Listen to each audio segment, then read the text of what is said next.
ಎಲ್ಲ ಮಾಧ್ಯಮದಸ್ಥರೇ ರೂಪಾಂತರಗೊಂಡಿರುವಂತಹ ಕೊರೋನಾ ವೈರಾನ್ ಹಿನ್ನೆಲೆಯಲ್ಲಿ ಇವತ್ತು ರಾತ್ರಿ 10 ಗಂಟೆಯಿಂದ ಬೆಳಗ್ಗೆ 6 ಗಂಟೆವರೆಗೆ ಕರ್ಫ್ಯೂ ಹಾಕಲಾಗಿದೆ. ಇದು ಜನವರಿ 2ರ ಬೆಳಗ್ಗೆ 6 ಗಂಟೆವರೆಗೆ ಇರುತ್ತೆ. ಅಂದರೆ ಸುಮಾರು 9 ದಿವಸ ಕಾಲ ಕರ್ಫ್ಯೂ ಇರುತ್ತೆ. ಇದು ಇಡೀ ರಾಜ್ಯಕ್ಕೆ ಅನ್ವಯ ಆಗುತ್ತೆ. ಹೊರದೇಶದಿಂದ ಬರುವಂತಹ ಪ್ರತಿಯೊಬ್ಬರು RT-PCR ನೆಗೆಟಿವ್ ಸರ್ಟಿಫಿಕೇಟ್ ಇಟ್ಕೊಂಡೇ ಪ್ರವಾಸ ಮಾಡಬೇಕು. ಅದು 72 ಗಂಟೆ ಒಳಗೆ ಮಾತ್ರ ಮಾಡಿಸಿರಬೇಕು. ಈಗಾಗಲೇ ವಿಮಾನ ನಿಲ್ದಾಣದಲ್ಲಿ ಪರೀಕ್ಷೆಗೆ ವ್ಯವಸ್ಥೆ ಮಾಡಲಾಗಿದೆ. ವಿಮಾನ ನಿಲ್ದಾಣದಲ್ಲಿ ಆರೋಗ್ಯ ಸಿಬ್ಬಂದಿ ಈಗಾಗಲೇ ನಿಯೋಜನೆ ಮಾಡಿದ್ದೇವೆ. ಯಾರೊಬ್ಬರು ಸಹ ಚೆಕ್ ಮಾಡದೇ ಇಲ್ಲಿ ಹೊರಗಡೆ ಬರದ ರೀತಿ ನೋಡಿಕೊಂಡಿದ್ದೇವೆ.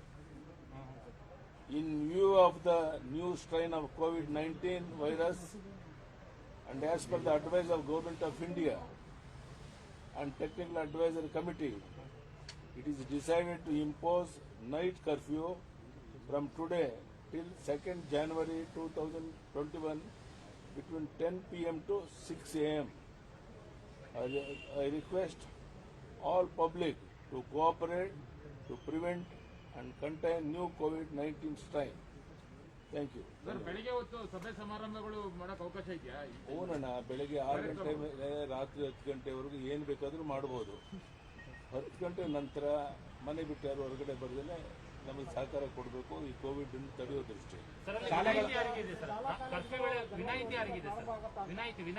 ಯಾವುದೇ ಇರದೆ ಹಾಸ್ಪಿಟ್ಲು ಮತ್ತೊಂದು ಮಗದೊಂದ್ರ ಬಗ್ಗೆ ಏನು ಪ್ರಶ್ನೆ ಇರೋಲ್ಲ. ಮಾರ್ಗಸೂಚಿ ಏನಿದೆ ಎಲ್ಲ ಬಿಡುಗಡೆ ಮಾಡ್ತೀವಿ.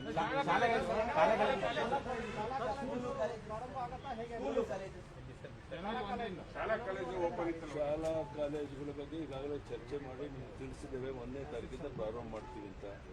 ಈಗ 2-3 ದಿವಸದಲ್ಲಿ ಇನ್ನೇನಾದರೂ ಬೆಳವಣಿಗೆ ಇದ್ರೆ ನೋಡಿ ಕಮ್ ಬ್ಯಾಕ್. ಈಗಿರೋ ಪ್ರಕಾರ 1ನೇ ತಾರೀಕಿಂದ ಪ್ರಾರಂಭ ಆಗುತ್ತೆ. Thank you sir. Thank you.